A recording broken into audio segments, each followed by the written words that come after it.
All right, everyone awake? Everyone got their coffee? Good, good, good. So a couple people have come up to me and asked me why I don't have a company name and who I'm affiliated with, so I'm just going to let everyone know up front that I'm actually here from the future. But there's good news for everyone. There's paper in the future, so things haven't changed as much as we thought. No, I've actually spent the last 15 years of my career in the interactive space, specifically the last 3 years working with Semantics in applications both consumer-facing as well as business-to-business, most specifically recently in mining large amounts of data in the classifieds. And so Seth thought it would be appropriate for me just to give a little overview here. As everyone already knows from hearing today and from living it, content interaction is constant. Everyone is creating and storing content. We're inundated with data and have become addicted to content. In fact, as I'm speaking, some people are tweeting. What I'm saying is being shared with people who've never met me. Content is viral. Content is obviously the way we're going. Some content, though, is less obvious. There's enterprise content management systems, your healthcare records, analytics, and again, the classifieds. I keep giving a little nod here to the traditional newspaper, just out of nostalgia.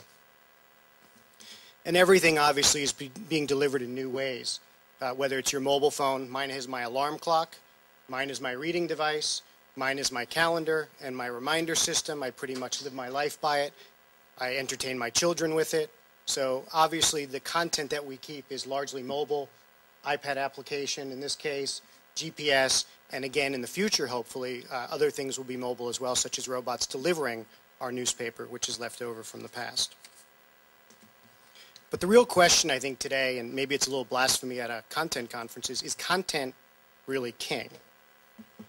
When I got out of school many years ago, my journalism professor in public communications told me content is what mattered most. I would make an argument, actually, though, that content is much less important than context.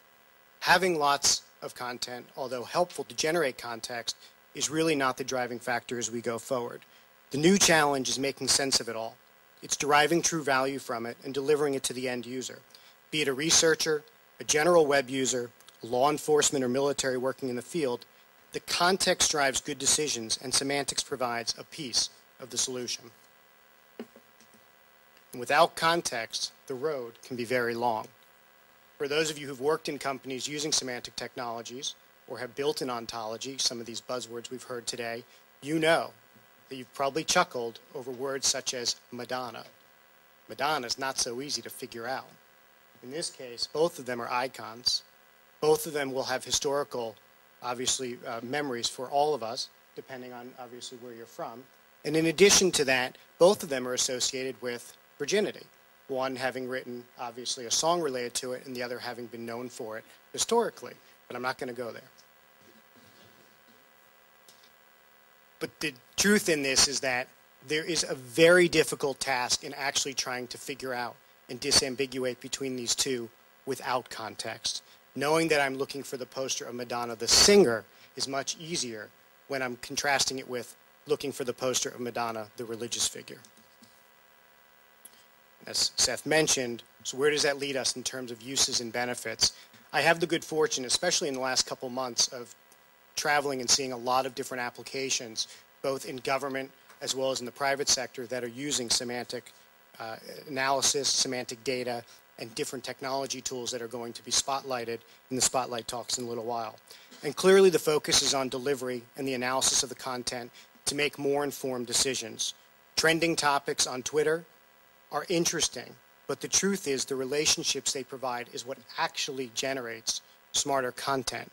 Knowing I'm reading about something and giving me more of it can actually be overwhelming, but giving me something that's related to it, sharing something that educates me and takes me down a new path or an ancillary path with some semblance of obviously commonality is much more beneficial to me, the end user.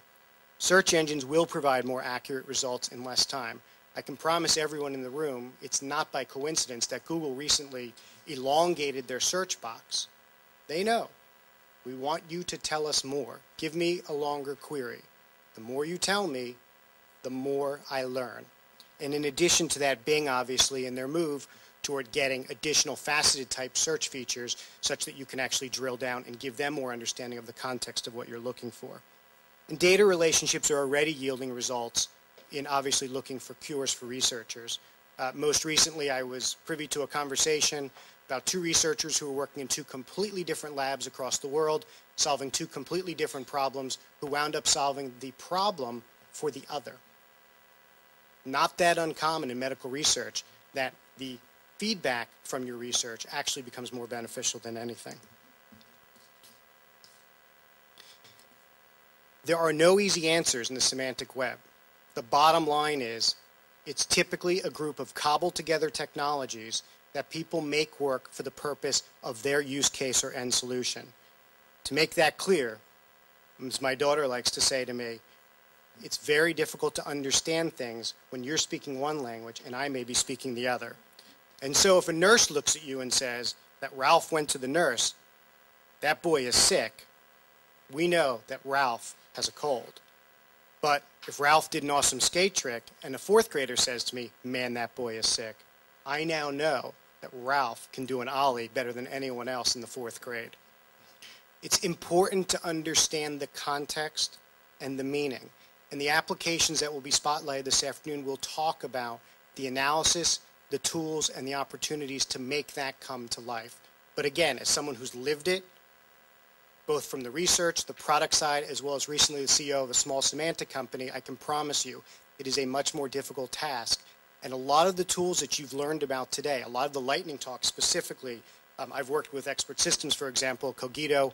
There are some very good tools in this room alone, and putting them together can certainly help you find an end solution.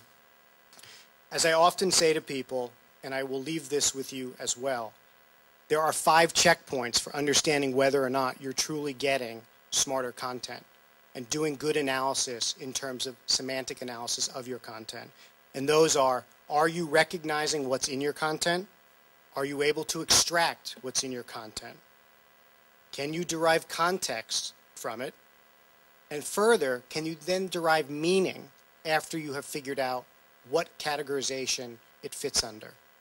And last but not least, if I leave you with anything today of my lessons over the last 3 years, determine value through a feedback loop. If you're building an application, whether consumer-facing or B2B, the most important thing to do is involve your user.